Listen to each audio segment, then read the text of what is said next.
Boa noite, pessoal, a todos. Meu nome é Albert Takahashi, sou especialista e assessor de investimentos da Rentable Investimentos. Hoje eu estou aqui com o sócio e co-gestor dos fundos da Módulo Capital. A gente vai falar um pouco sobre o fundo de ações da casa deles. Enfim, se apresenta aí um pouquinho, Alexandre. Fala um pouco sobre você, sobre a Módulo. Claro, maior prazer. Bom, eu sou engenheiro de produção, formado aqui na PUC do Rio, e eu trabalho com investimento em fundos de bolsa há aproximadamente 20 anos. Tá? Primeiro como analista buy-side e desde 2007 como gestor de fundos. Né? Então, em 2007, a gente fundou, eu e Bernardo Dantas, fundamos uma empresa chamada Edge, com um foco exclusivo em fundo de ações, seguindo uma filosofia fundamentalista. E em 2017, a Edge passou por uma fusão com a Módulo Capital. Então, eu e Bernardo passamos a fazer parte aqui da Módulo Capital. A Módulo foi fundada por Ricardo Schenker, que esteve aí com vocês, eu acho que há 1 ano e meio atrás, e o Fernando Schermer. Tá? A gente é uma casa que tem uma filosofia de investimentos de longo prazo. Então, a gente não está aqui no business de tentar adivinhar para onde vai o preço das ações. A gente está aqui no negócio de tentar estimar como é que vai ser o desempenho econômico e financeiro das companhias no longo prazo. E a gente acredita que as ações vão acompanhar, de alguma forma, o desempenho econômico e financeiro das companhias. Tá? Eu acho que a casa tem um perfil um pouco mais conservador do que a média. A gente acredita que para você chegar no longo prazo, você precisa sobreviver. Né? E o Brasil é um ambiente bastante hostil, né? Com diversas crises, alterações abruptas de taxa de câmbio, de taxa de juros. Então, é importante o fundo ter um viés um pouco mais conservador. E a gente vem fazendo isso, então, desde lá de trás. Então, o nosso veículo mais antigo começou em 2004 como um clube de investimento, e de lá para cá ele apresentou um retorno anualizado de 17% ao ano, aproximadamente, o que significa uma multiplicação de 15 vezes, mais ou menos, do capital investido. E esse mesmo fundo hoje ele está na plataforma da XP, tá? Chamado Módulo 1 FICFIA. O Módulo 1 ele é um espelho deste outro produto, tá? Que é o produto mais antigo. Então, posteriormente à fusão, os fundos passaram a ter uma carteira 100% espelho. Tá? Então, esse é um pouco da história aqui da companhia, da minha história. Não, legal, bacana. No caso, você falou que, na verdade, a casa trabalha mais com estratégias fundamentalistas, né? Então, significa que vocês estão muito mais preocupados em saber um pouco mais sobre a empresa, as características delas, né? O que está gerando valor, do que em si o cenário macroeconômico, né? Então, que fica um pouco secundário nesse tipo de análise. É isso mesmo? Então, vamos lá. Eu acho que 80%, 90% do nosso tempo é direcionado a entender as companhias, tá? Entender o setor onde elas estão inseridas, o que são os seus diferenciais comparativos, o que é a estratégia do management para o longo prazo, quem são as pessoas que administram, como essas pessoas alocam capital. Mas é óbvio que você não pode se esquecer do macro, porque fatores macroeconômicos, né, impactam as companhias. Impactam tanto no operacional das companhias, mas também impactam no custo de capital das companhias, que é um fator muito importante. Então, imagina, na época da Dilma Rousseff, por exemplo, você teve uma elevação muito grande do custo de capital de longo prazo, e mesmo que você tivesse correto em relação ao desempenho e à geração de caixa das companhias, né, você iria observar uma queda no valor intrínseco das suas empresas, porque o custo de capital cresceu. Então, a gente não pode esquecer essas características, a gente sempre tem alguma preocupação macro, mas não somos uma casa macro definitivamente. Tá? Entendi. E como que essas preocupações macro, por exemplo, podem impactar então e atuar em sinergia, por exemplo, né?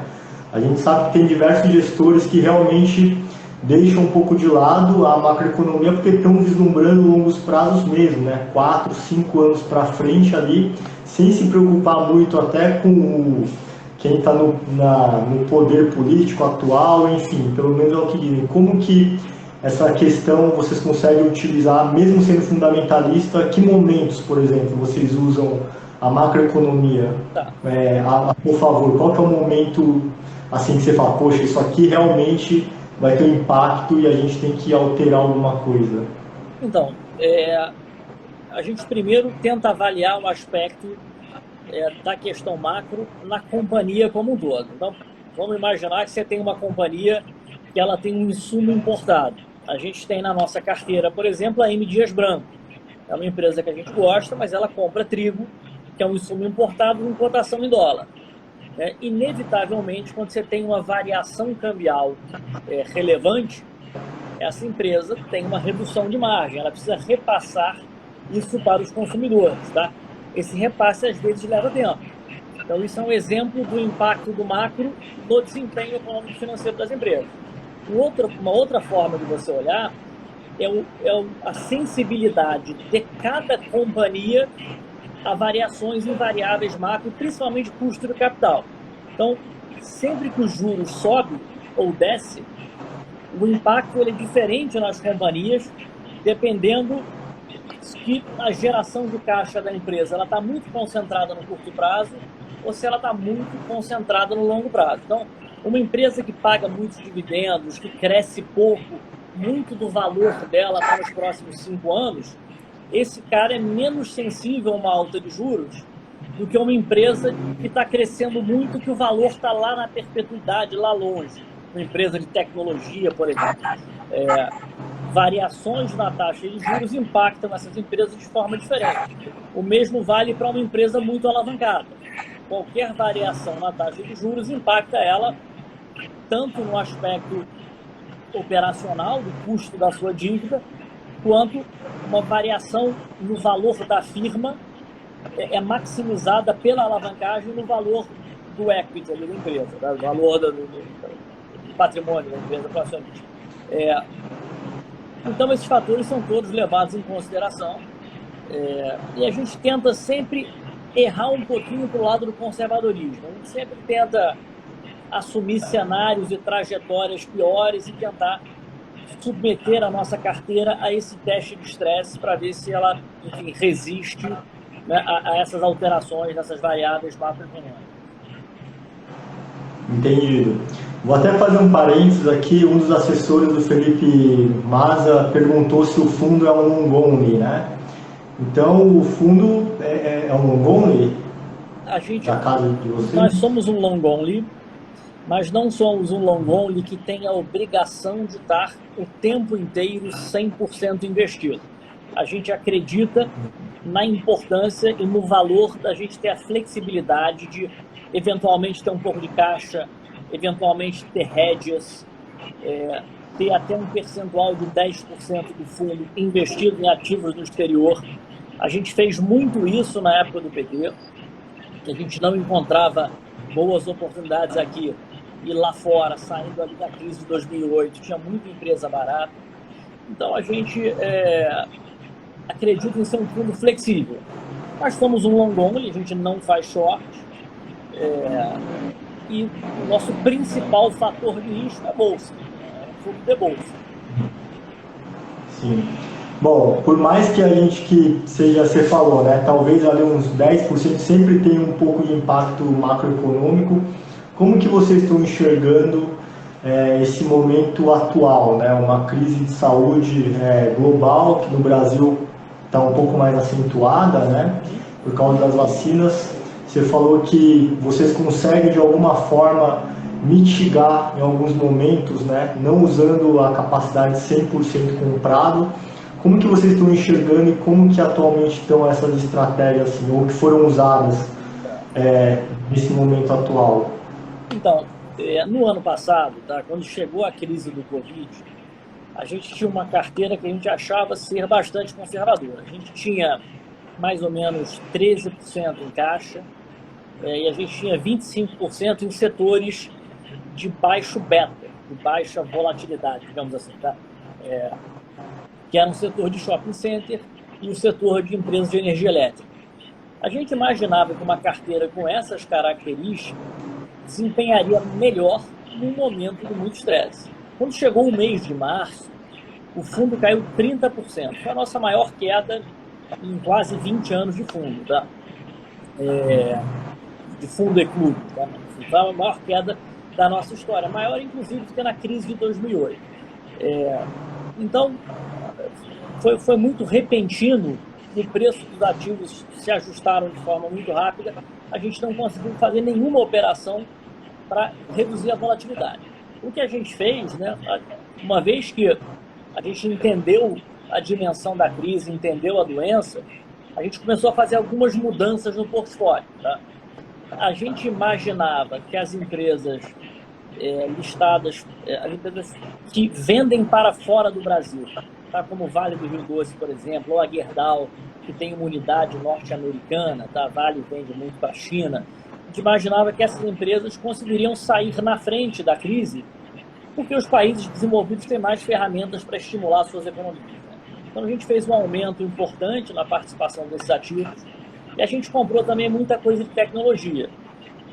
Pelo motivo óbvio que as pessoas passariam a usar mais tecnologia, e a gente acha que para determinados segmentos a tecnologia ela é mais eficiente do que o varejo físico, por exemplo, e a gente achava que essas pessoas passariam a consumir, mesmo após a pandemia, esses serviços via tecnologia. Então a gente comprou no Mercado Livre, uma posição relevante, e aí foram, desses 3 investimentos, foram os 5 melhores investimentos do ano passado, tá? E aí, como é que a gente está enxergando esse ano? A gente continua muito exposto a commodities, a gente continua com a exposição grande a Vale, reduzimos um pouco Gerdau, mas ainda é uma exposição relevante.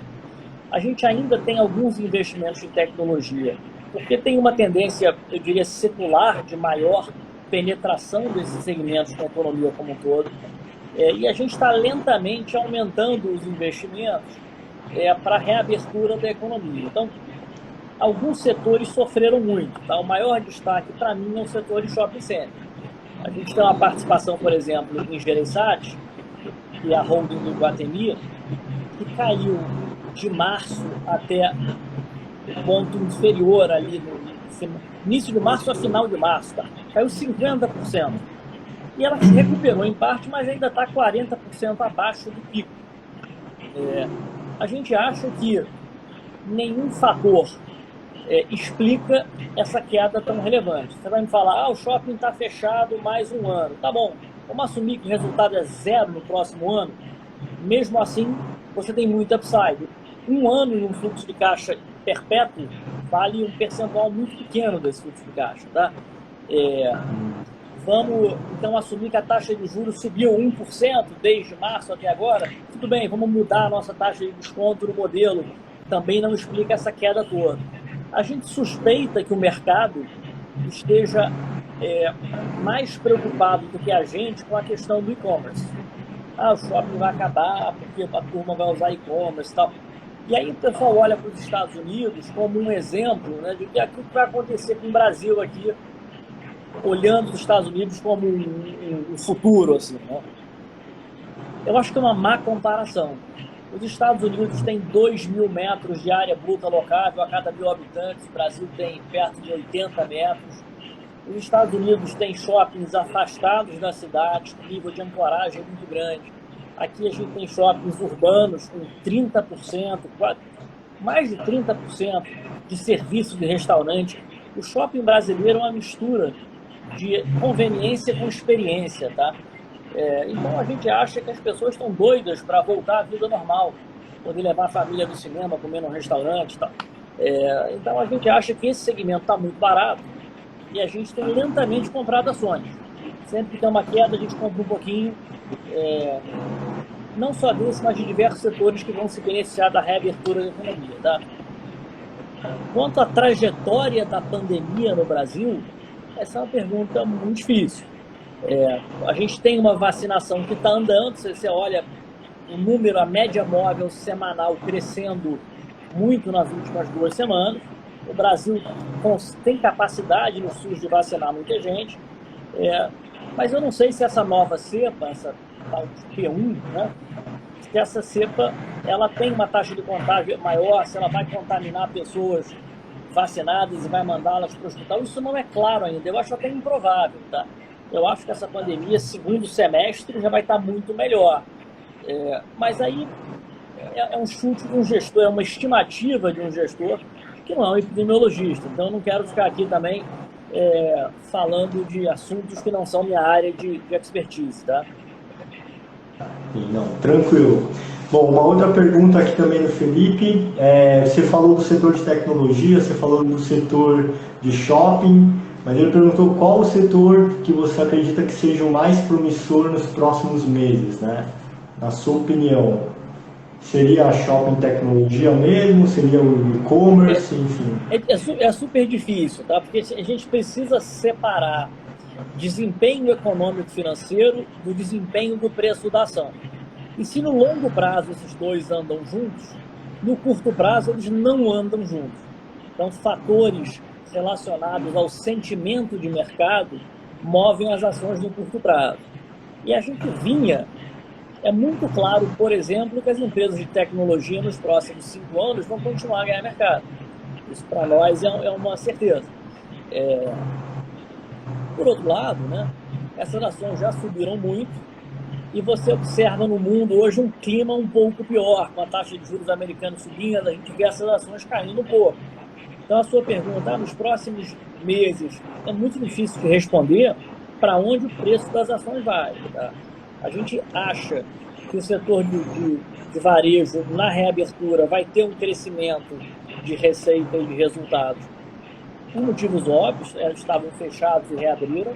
A gente acha que as grandes ganham market share, porque as pequenas quebraram no meio do caminho, então você deve imaginar as lojas grandes ganhando mercado nos próximos anos. Esse é um setor que a gente tem posição, mas não sei se elas vão subir no curto prazo, não sei se nos próximos 2, 3 meses elas vão subir. A gente está comprado na empresa como acionista minoritário que acha que o ativo desempenha bem e que a gente está entrando num preço bom. Não sei se eu ajudei, eu atrapalhei. Não, porque também é muito difícil, né? Principalmente quando vocês estão mais preocupados em estudar um pouco mais da empresa nos próximos meses, da forma como que está, né? Então realmente fica um pouco nublada essa visão. É uma pergunta bem densa, na verdade, né? E fala um pouco das posições, não precisa falar todas, mas eventualmente você falou que hoje vocês, ao que parece, vocês sempre estão ali, por ser um long e estão comprados em algumas ações, né? Fala uma posição que conseguiu se destacar, por exemplo, nessa pandemia, e uma posição que não conseguiu se destacar tanto, talvez tenha sido até detratora na carteira de vocês. Claro, eu falo aqui tranquilamente dos acertos e dos erros, tá? Então, os principais acertos eu já mencionei, foram Vale, Gerdau, né, e Mercado Livre. Vale, basicamente, a China demandou minério, a China fez mais ou menos 1 bilhão de toneladas de aço no ano passado. Então, demandou um volume enorme de minério transoceânico e a Vale teve dificuldades de oferta. Porque primeiro teve aquele problema de Brumadinho e segundo teve Covid. E o Covid, vocês lembram, começou lá em Manaus, aqui no Brasil. Né? Então pegou o sistema norte da Vale, né? Da região norte do Brasil, e a Vale teve a dificuldade de entregar o volume de minério que ela esperava entregar. Então o preço do minério subiu muito e acabou sendo positivo para a Vale. Tá? Gerdau, o desempenho, a gente imaginava que o desempenho mais forte viria dos Estados Unidos, porque o país iria estimular a sua economia, mas acabou que no Brasil foi muito positivo, porque as pessoas ficavam em casa, ganhavam o Corona Voucher, não tinham onde gastar em varejo, em serviço, lazer, viagem, nada disso. E elas olhavam para dentro de casa e falavam, vou fazer uma obrinha aqui. O setor de construção não parou, então Gerdau soltou no ano passado o melhor trimestre em 12 anos. melhor terceiro trimestre, melhor quarto trimestre, a empresa foi muito bem. Tá? Mercado Livre cresceu enormemente, como eu falei. A gente ganhou dinheiro com Natura também. Natura, a empresa vende através de um exército de consultoras, né? Todas essas consultoras têm um celular na mão.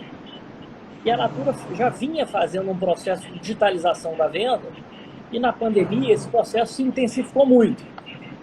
A Natura tinha comprado a The Body Shop, empresa europeia, né, do segmento, uma empresa que estava tendo dificuldade, porque era controlada pela L'Oréal, e a Natura reposicionou a marca The Body Shop, voltou para aquele histórico de uma marca mais rebelde, engajada com causas ligadas ao direito dos animais, etc. E lançou o chamado The Body Shop at Home, que é o modelo de consultora lá através da The Body Shop. Essas duas empresas desempenharam muito bem e, mais recentemente, no início do ano, a Natura comprou a Avon. Esse turnaround da Avon ainda não foi feito, está numa fase inicial, mas a ação desempenhou muito bem, a gente gosta e tem Natura no fundo. Tá? Então essas foram algumas empresas que desempenharam bem no ano passado. O que foi muito mal no ano passado? O setor de shopping foi muito mal. Então a gente tem alguns investimentos no segmento, esse segmento sofreu muito. Né? Quem imaginaria em 2019 que no ano seguinte a gente teria 3 meses de shoppings completamente fechados, cobrando 0 de aluguel. Realmente foi um stress test muito grande para o segmento, para o setor. A gente ainda acha bom estar comprado e tem aumentado. Tá? Uma ação que a gente perdeu dinheiro ano passado e zerou foi a Embraer.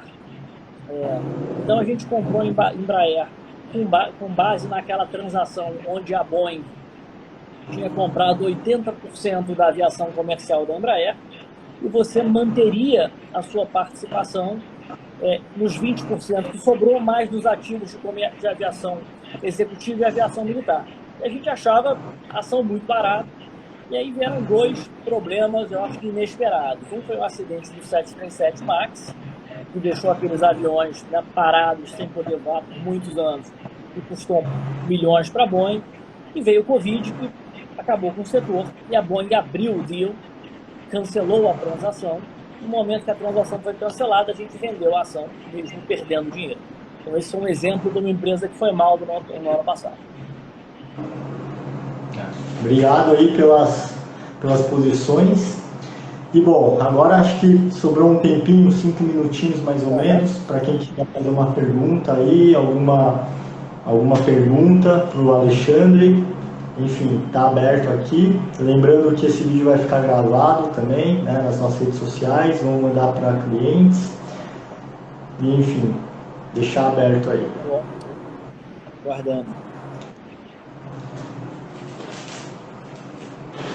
Bom, então acho que o pessoal não está tendo pergunta também, mas de qualquer forma, vamos agradecer todo mundo aqui. Convidar todo mundo para seguir os perfis também, né, da Módulo Capital, por exemplo, seguir os perfis também do Guia Rentável. A gente sempre está fazendo algumas lives, né, no ano passado semanalmente, mas acho que é sempre bom quando a gestora consegue vir falar um pouco sobre as visões que tem, até para estreitar um pouco o relacionamento com o cliente. Felipe acabou de falar aqui, fazer outra pergunta, um pouco mais macro até, né? Com a baixa de juros, o que faz o seu fundo ser atrativo, né? Enfim, o juro, assim, antes da pandemia, lembrando que 6% era bem baixo, né? A pandemia veio, teve uma classe, mas como você respondeu essa pergunta? Faz sentido ainda um FIA com os juros... com essa baixa de juros, na verdade, acho que ele quis dizer essa alta, né? A última alta do cupom, provavelmente foi isso. Então, Felipe, né? Felipe, o que eu acho é sempre importante você comparar os juros mais longos com os ativos de bolsa, tá? O fluxo de bolsa, né, uma ação, ele é um fluxo de caixa de duration longuíssimo, tá? Um fluxo de caixa que está comprando agora para ser sócio da empresa de agora até a eternidade. Então você precisa comparar sempre qualquer investimento de bolsa com os juros mais longos brasileiros. Esses juros já vinham subindo, tá? Mesmo com o Banco Central baixando os juros curtos. Então a gente está sempre olhando esses juros mais longos. A gente sempre olha, por exemplo, uma NTN-B, né, que é uma taxa ligada à inflação. A gente sempre olha quanto uma NTN-B quanto está rendendo acima da inflação, qual é o yield dessa taxa. E subiu um pouco no passado, agora mais recentemente não tem realizado grandes movimentos, tá? Eu acho que essa é uma comparação melhor. O impacto da subida do CDI é muito marginal, tá? Algumas empresas têm endividamento ligado ao CDI e essas empresas especificamente vão ter um custo financeiro maior, né? Então, eu diria que a alta da Selic não é uma grande preocupação para a gente nesse momento, tá? A gente tem uma preocupação muito maior com o fiscal, porque o fiscal é que vai determinar no longo prazo a trajetória dos juros que realmente interessa. Bom, então acho que foi respondido. Acho que é isso, estamos aqui no estouro na nossa meia horinha.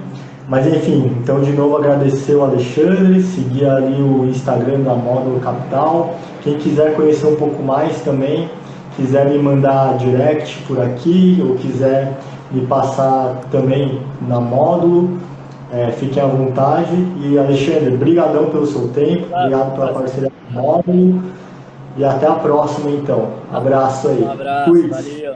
Tchau, tchau. Tchau.